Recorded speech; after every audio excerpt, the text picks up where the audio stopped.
For more than 5 decades, M*A*S*H has stood as one of television's most beloved achievements.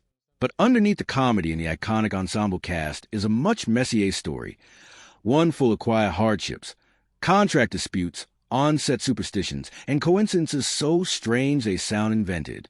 Here's a closer look at the show's most surprising, unsettling, and downright bizarre behind-the-scenes history. Fans who rewatch the series closely will notice that Radar O'Reilly almost never uses his left hand on camera. That wasn't a directing choice. Actor Gary Berghoff was born with Poland syndrome, a condition that left several fingers on his left hand underdeveloped. For the show's entire run, the crew worked around this quietly, keeping his hand in a pocket, resting on a clipboard, or simply out of shot, so viewers would see only the character.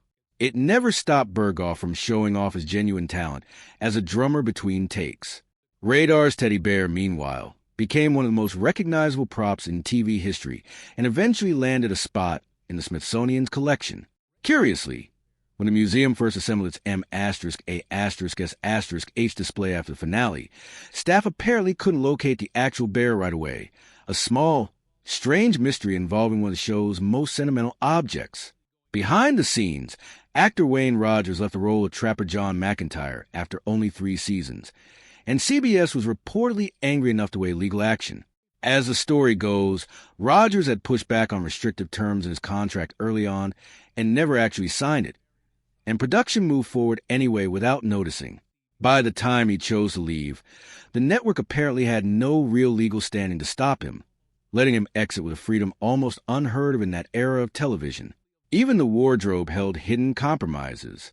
The cast's army boots were stiff, noisy, and awkward for filming, so most scenes were framed from the waist up to keep footwear out of view. Full body shots occasionally forced everyone back into boots, but for most of the run, the cast wore sneakers instead, which is also why Alan Alda's own boots stayed looking almost untouched across 11 seasons. Once filming stopped, a different kind of competition took over: poker.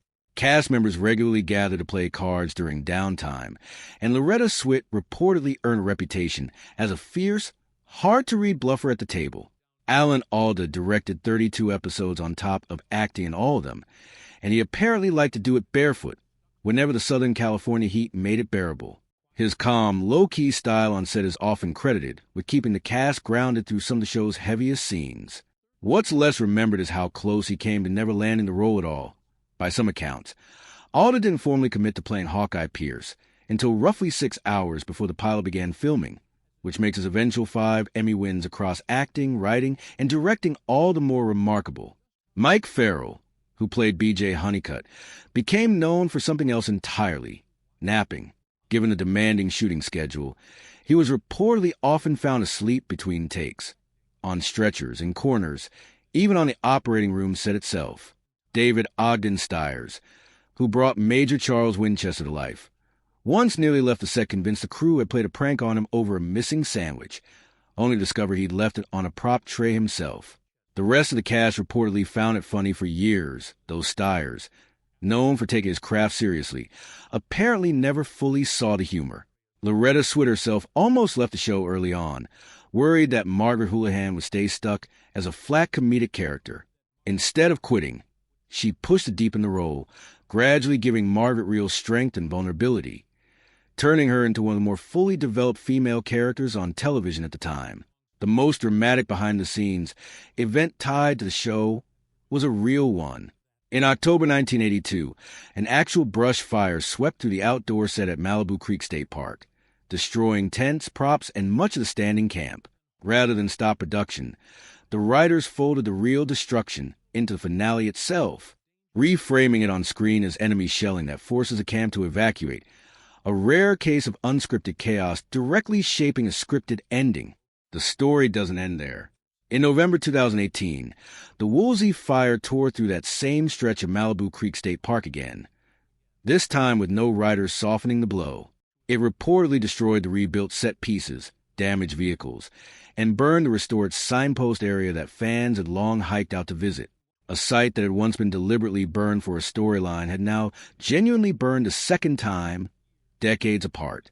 The aftermath lingered, Storm runoff after the fire reportedly washed out a concrete crossing on the trail leading to the old set, and volunteers later built a temporary bridge so fans could keep visiting.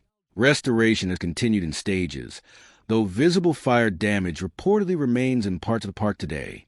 Season 8 also marked a tonal shift, with writers reportedly pulling back from the show's earlier joke-heavy pacing to reflect the real emotional weight of extended war. That change made room for quieter character moments and lingering moral questions, giving the later seasons a more grounded feel. When Colonel Henry Blake's death was revealed in Abyssinia, Henry, most of the cast reactions on screen were not performances at all. Producers reportedly kept the ending secret from much of the cast until just before filming. So when Radar walks in to deliver the news, the stunned silence was genuine, captured in a single take with no retakes. Alda also pushed the cast to study real surgical technique and authentic medical practices from the Korean War era, an idea that reportedly came from him rather than the studio. Some cast members practiced actual suturing on rubber pads between scenes, which helps explain why the operating room sequences still feel convincing today. Before Harry Morgan became the beloved Colonel Potter, he had already appeared once on the show as a completely different character, an unstable visiting general in a single Season 3 episode. Producers were reportedly impressed enough to bring him back the following season, this time permanently, as Henry Blake's replacement. Several cast members brought genuine service into their roles. Jamie Farr and Alan Alda both served in the Army, with Alda spending time with the Army Reserve in Korea and Farr touring the region during his own enlistment. Wayne Rogers had served in the Navy, and Mike Farrell had served as a Marine. Farr reportedly wore his own real dog tags on screen throughout the series, carrying his actual name and serial number. Recurring nurses, including performers like Kelly Nakahara and Judy Farrell, reportedly pushed for meaningful lines rather than staying background scenery, and some directors responded by giving them small, memorable moments. Loretta Swit is said to have taken an informal mentoring role with several of them.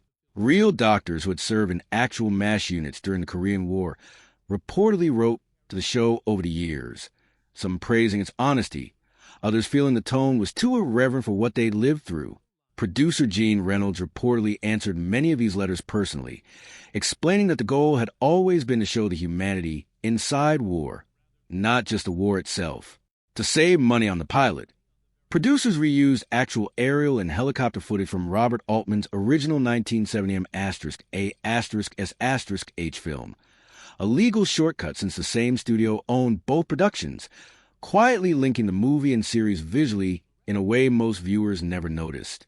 Loretta Swit and Alan Alda reportedly formed a close friendship almost immediately, and the two are said to have made an informal pact early on.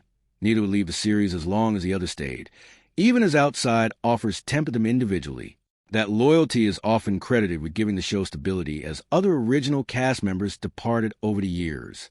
In one memorable episode, Radar tries to keep a chicken quiet to avoid alerting nearby enemy troops, and that same chicken reportedly stuck around the real set afterward as an unofficial mascot, though no one wanted the daily responsibility of caring for it, and it was eventually sent to a nearby farm.